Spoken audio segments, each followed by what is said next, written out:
오늘 증거할 말씀은 두 군데를 읽겠어요. 사도행전 13장 22절 23절 그리고 시편 102편입니다.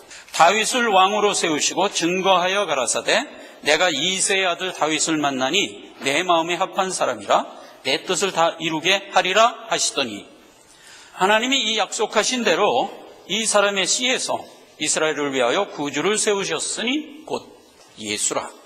천지는 없어지려니와 주는 영존하시겠고 그것들은 다 옷과 같이 낡으리니 의복같이 바꾸시면 바꾸시려니와 주는 여상하시고 주의 연대는 무궁하리이다. 주의 종들의 자손이 항상 있고 그 후손이 주의 앞에 굳게 서리이다. 아멘. 성탄주일 예배로 은혜를 받고자 합니다.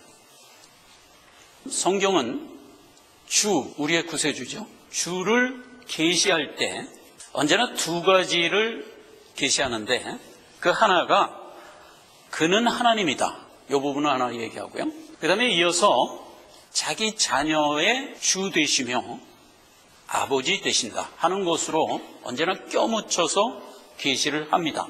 오늘 본문 말씀 시편 102편에도 보면 우리가 사는 이 세상은 유한하다 하는 얘기를 하면서 주는 언제라도 새롭게 바꿀 수가 있다 하는 얘기입니다. 이 새롭게 바꾼다는 얘기는 이 땅이 변하여 천국이 된다는 뜻이 절대로 아닙니다.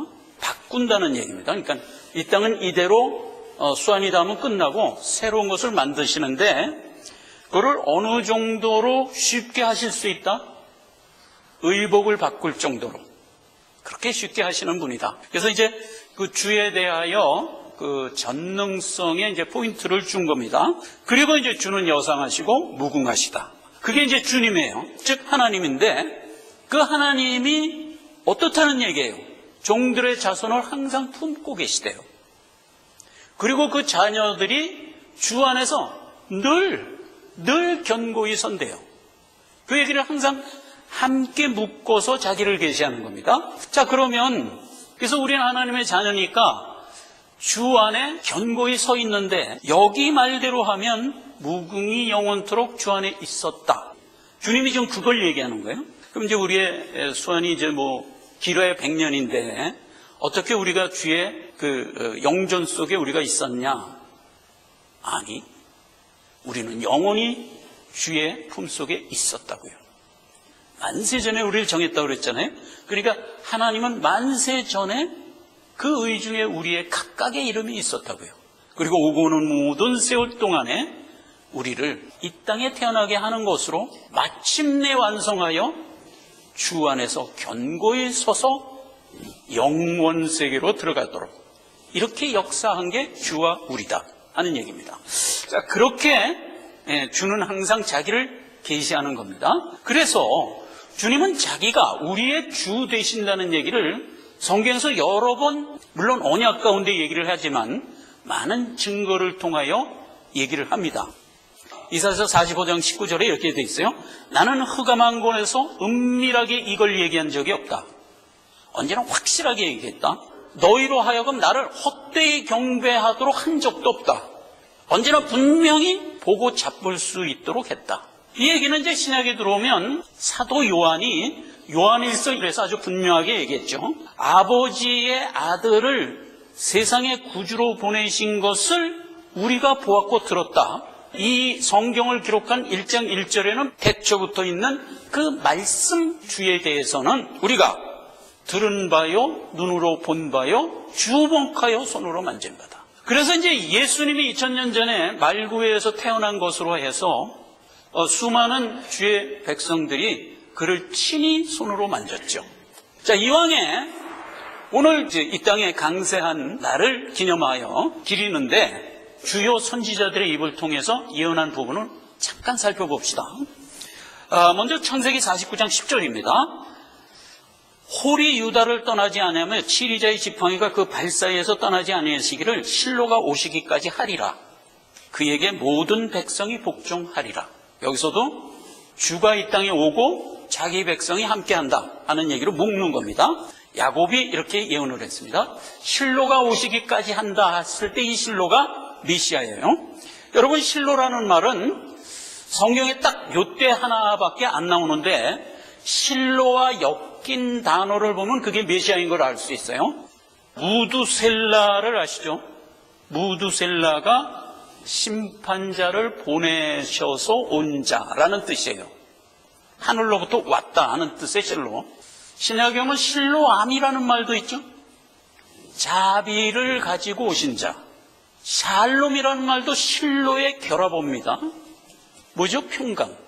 주님의 닉네임이 뭐예요? 언제나 평강의 왕.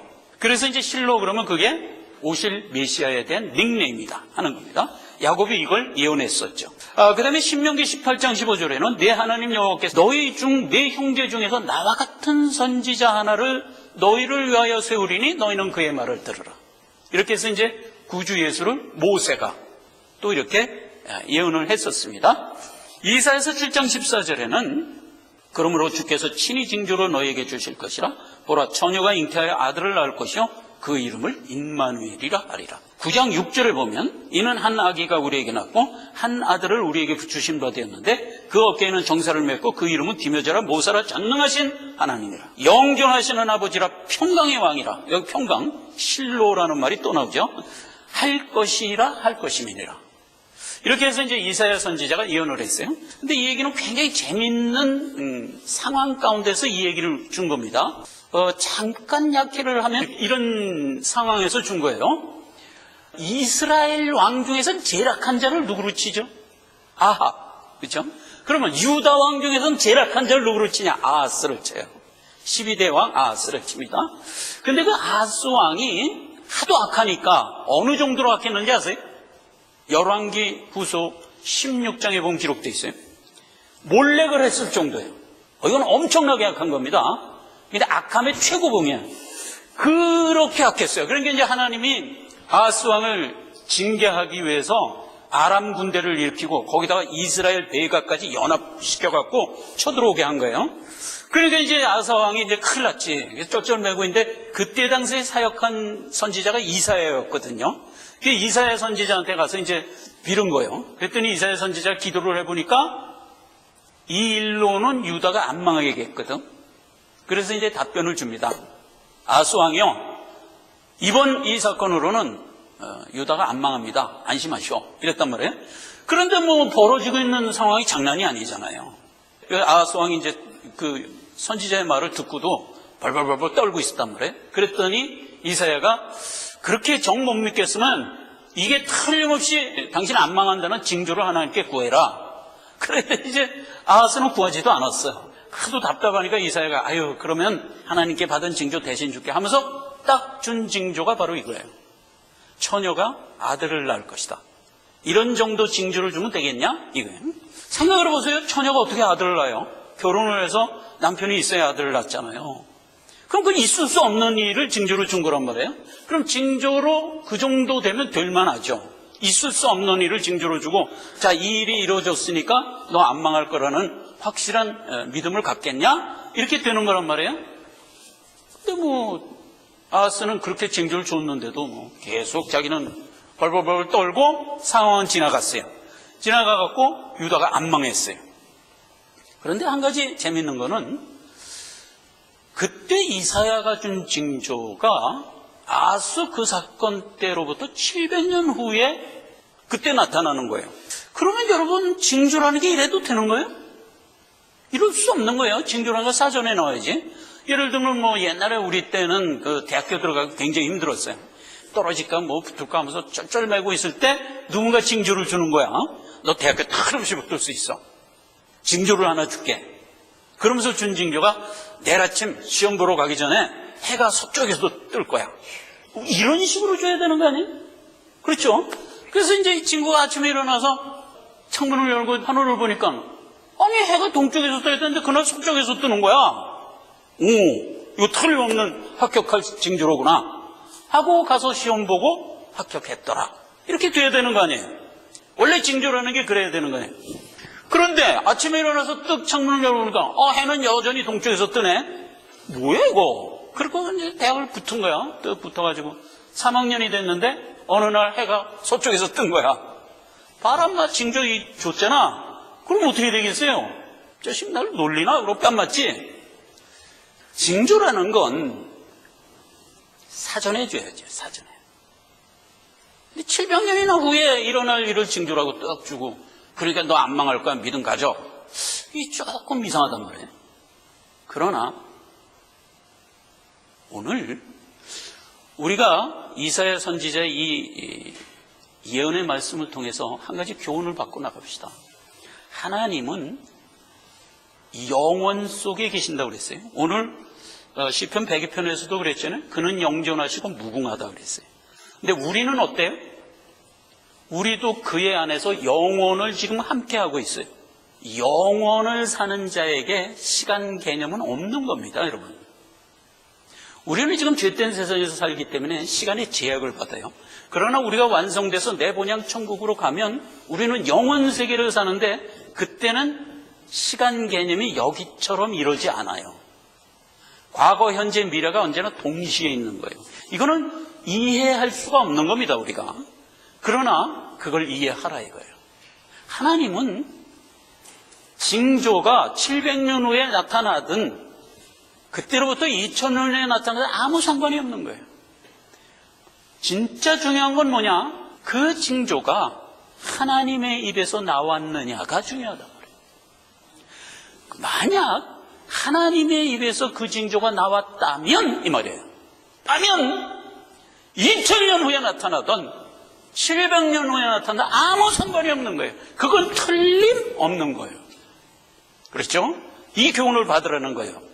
그래서 주께서는 언제나 영존하시고 무궁하고 영원을 관장하시는 그분에게 우리는 속해 있다 라는 것으로 오늘 은혜를 받자. 그 다음에 이제 미가서 5장 2절입니다. 베들레헴 에브라다야 너는 유다 족속 중에서 작을지라도 이스라엘을 다스릴 자가 내게서 나올 것이라. 그의 근본은 상고의 택촌이라. 마지막으로 하나 더 볼까요? 민수기 24장입니다. 9절. 꿇어앉고 누움이 수사자와 같고 암사자와도 같으니 일으킬 자 누구이라. 너를 축복하는 자마다 복을 받을 것이요 너를 저주하는 자마다 저주를 받을지로다. 17절에는 한 별이 야곱에서 나오며 한 홀이 이스라엘에서 일어나서 모압 이편에서 저편까지 쪄서 파하고 또 소동하는 자식들을 다 멸하리로라 이랬어요. 근데 이 예언을 누가 했나? 발람이 했어요. 발람이 누군지 아시죠? 유다서에 보면 이 죄된 세상의 3대 악이에요. 3대 악 중 하나가 발람이에요. 3대 악 누군지 아세요? 첫째, 가인. 그 다음에 이제 모세 시절에 고라. 그리고 발람이에요. 아니, 그러면 보세요. 여기 예수님이 이 땅에 오시고 또 예수님 오셔서 하는 모든 사역을 그 중요한 거를 예언하는데 아니, 쓰실 일이 없어서 3대하게 발람의 입을 들어서 쓰시나? 여기서도 교훈을 또 받자 말이죠. 여러분, 주님이 최대 관심사는 우리예요. 우리를 계시하는 것으로 하나님이 자기를 계시하는 것이 좀 쪼잔해 보이지 않으세요, 여러분? 이 엄청난 우주 만물에 하나님이다 이러는 게 낫지 안무선의 하나님이야 이러는 게 나아요? 아니에요. 주님이 친히 비유 속에서 이렇게 얘기를 했어요. 너희는 천하보다 귀하다 그랬어요. 하나님의 자녀 한 사람 한 사람은 천하보다 귀해요. 이 천하는 우주 만물 은하수 얼마나 커요. 근데 때가 되면 없어질 거예요. 그러나 우리는 영원 전서부터 지금까지 주와 함께 있었고 영원히 주와 함께 뭐라 그랬어요? 견고히 서리라 그랬어요. 견고히 서리라 그랬어요. 그런 우리와 함께 있고 그런 우리의 하나님이라는 것으로 주는 자기를 자존하는 겁니다. 하나님이 우리를 그렇게 자랑스럽게 여기는데 우리는 얼마나 더 영광이에요. 그렇죠? 그걸 항상 생각하란 말이에요. 그래서 주님의 목표는 항상 우리라니까요. 그래서 주님은 우리에게 필요한 말씀을 때를 따라 주는데 꼭 그 말을 들어야 될 때, 꼭 그 말을 들어야 될 내 백성이 거기 있다면 하나님은 어떤 것을 사용해서라도 하나님의 뜻을 선포하고야 말아요. 우리는 원하죠. 그 귀한 말씀을 하나님이 기뻐 세운 종들의 입을 통하여 듣기를 원하죠. 그렇죠. 그래서 많은 신실한 종의 입을 통해서 그 말을 주로 듣게 해요. 그러나 그것으로 언제나 그렇게만은 하지 않아요. 필요가 있다면 꼭 그 말을 들어야 될 필요가 있고, 꼭 그 말을 들어야 될 내 백성이 거기 있었는데 선지자가 없다 하면 주님은 돌을 들어서도 그걸 하실 수가 있어요. 닭의 울음소리를 통해서도 깨달음으로 이끌 수가 있어요. 당나귀의 입을 여실 수도 있어요. 반란 상관없어요. 누구라도 좋아요. 그렇죠? 선포하는 거예요. 그래서 우리가 여기서 아주 귀중한 교훈을 마지막으로 받는 겁니다. 여러분, 우리가 교회 생활을 하는데 주의 말씀을 듣기 위해서 옵니다. 주의 말씀이 선포되면 한 가지 분명한 것은 주의 백성들은 그 말씀이 하나님 아버지의 말씀이라는 것을 분명하게 받습니다. 하나님의 말씀이 선포됐는데 저게 하나님의 말씀인가 아닌가 이런 법은 없어요. 이게 성경의 대원칙이에요. 택한 내 자녀에게 하나님의 말씀이 들어가면 일어나게 돼 있어요. 은혜 받게 돼 있어요. 그래서 하나님의 말씀이 선포되면 우리는 놓칠 수가 없어요. 그 놓칠 수 없는 건 내가 잘나서가 아니라 하나님이 그렇게 정한 거예요. 그래서 우리는 하나님의 말씀을 놓치지 않고 들을 수 있어요. 그렇죠? 그게 누구의 입에서 나왔던 상관이 없다니까. 그럼에도 불구하고 우리는 어떻게 생각하나요? 중요한 건 하나님의 말씀이 아니에요. 우리에게는. 그 말을 누구 입을 통해서 했느냐가 오히려 더 중요해요. 그러면 안 돼요. 오늘날 교계에 많은 잘못들이 있어요. 주님의 말씀을 맡은 교육자들이 여러 가지 잘못된 일들이 회자돼요. 돈 문제, 여성 문제, 여러 가지 사회학에 연루되는 문제 등등으로 해서 우리를 솔직히 실망시켜요. 그러나 우리는 그들 때문에 우리의 신앙이 흔들려서는 안 돼요. 그들 때문에 우리의 신앙이 다른 쪽으로 가서는 안 돼요. 이거는 이쪽 저쪽 동일해요. 그가 말씀을 잘 증거했어요. 그래서 주를 보지 않고 야, 저 사람 되게 훌륭하다 하고 그를 추종하는 것, 이것도 죄예요. 그가 말씀을 잘 증거했어요. 그랬는데 그가 어떤 죄에 연루되어 있는 거야. 그 사람 때문에 받은 말씀을 버리는 거야. 이런 멍청이 짓을 하지 말란 말이에요.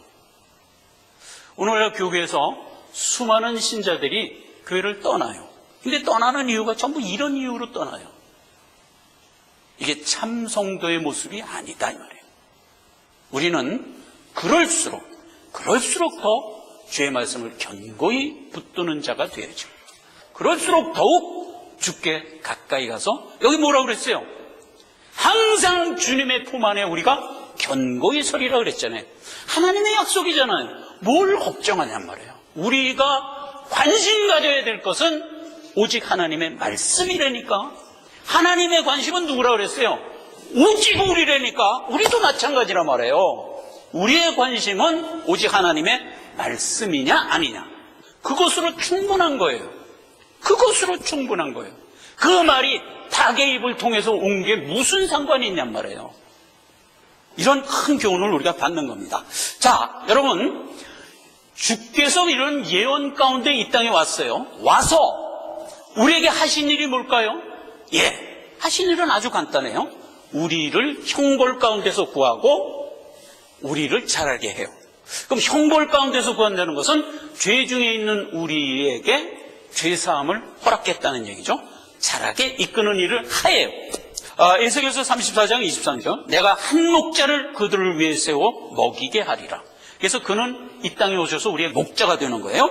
스바냐서 3장 14절, 시온에 따라 노래하라. 이스라엘에 기쁘게 부르라. 예루살렘 따라 전심으로 기뻐하며 즐거워하라.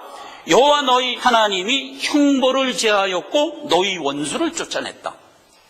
마태복음 11장 3절, 소경이 보며 안전뱅이가 걸으며 문둥이가 깨끗함을 받으며 귀머거리가 들으며 죽은 자가 살아나며 가난한 자에게 복음이 전파된다 하라. 이 말이 어떻게 나온 말이에요? 세례요한이 죽기 전에 한 번 더 예수를 증거한 뜻이죠. 세례요한이 이제 더 이상 예수를 증거할 수가 없으니까 제자들을 보내죠. 감옥에서. 예수님한테 가서 진짜 메시아입니까 아닙니까? 이렇게 물어라 그러는 거예요. 그러니까 어떤 사람들은 그걸 보고 세례요한이 뭐 솔솔 의심이 생겨서 그랬다 그러는데 이게 절대 그런 얘기 아니에요. 세례요한이 일부러 그렇게 한 거예요. 그렇게 물으라 그러고 세례요한은 죽었어요. 그러니까 이제 제자들 가서 물었지. 당신이 진짜인지 가짜인지 물으라는데요. 그랬더니 예수님이 이렇게 대답을 한 거예요. 나는 메시아다. 자 봐요. 소경이, 안진뱅이가, 문둥이가, 귀보거리가, 죽은 자가 어떻게 된다는 거예요? 복음이 증거될 때 살아난다는 거예요. 그게 나다 말이죠. 그래서 예수님은 이 땅에 오신 거예요. 이 일 하려고. 우리에게 생명 주려고. 자, 그러면 여러분 여기서 이제 한번 마지막으로 생각을 합시다. 예수님은 수많은 세월 동안에 오시겠다고 언약하고 오셨어요. 오셔서 이 일을 했어요. 그러면 하나님의 목표가 이걸까? 물론 하나님이 이 일을 하러 왔으니까 하나님의 목표 중에 하나예요. 그러나 하나님의 최종 목표는 이게 아니에요. 이거는 최종 목표를 위한 과정일 뿐인 거예요, 아직. 예수님이 이 땅에 오셔서 십자가 대속을 이루시고 우리에게 은혜 주어서 자라게 하는 이 모든 일은 아직 과정이라고요. 뭐를 위한? 내 본향 천국에 완성돼서 후사로 들어가는 그때를 위한 과정이라고요. 소망을 바라보라 이거예요. 오신 예수님과 여기서 영생 복락을 누리는 것으로 끝내지 말고, 그게 누구 얘기예요? 베드로, 요한, 야고보 얘기잖아요. 주여 여기가 좋사오니 여기다 초막셋을 짓고 하나는 엘리야 모사 그리고 하나는 예수님을 위하여 여기서 삽시다. 안 돼요. 그러면 그러려고 온 게 아니에요. 그걸 오늘 성탄절을 맞아서 우리가 분명히 확인하자 이 말이에요. 디도서 3장 7절입니다. 우리로 저희 은혜를 힘입어 의롭다 하심을 얻어 영생의 소망을 따라 후사가 되게 하려 합니다. 표대를 향해 나가라. 말씀을 맺겠습니다. 하나님이 어떤 뜻을 가졌습니다. 먼대한 뜻을 가졌습니다. 그런데 그 뜻은 바로 우리였습니다. 언약대로 하나님은 그 뜻을 갖고 이 땅에 오셨습니다. 오셔서 그는 목자가 되었습니다. 우리의 목자가 되었습니다. 우리는 주와 함께 신앙생활을 하는데 향방 없이 하지 않습니다. 방향이 있습니다. 나의 본향, 내 아버지의 집에서 후사가 되어 서 있어야 될 자입니다. 스베라서 9장 9절. 시온에 따라 기뻐하라, 예루살렘에 따라 즐거이 부르라.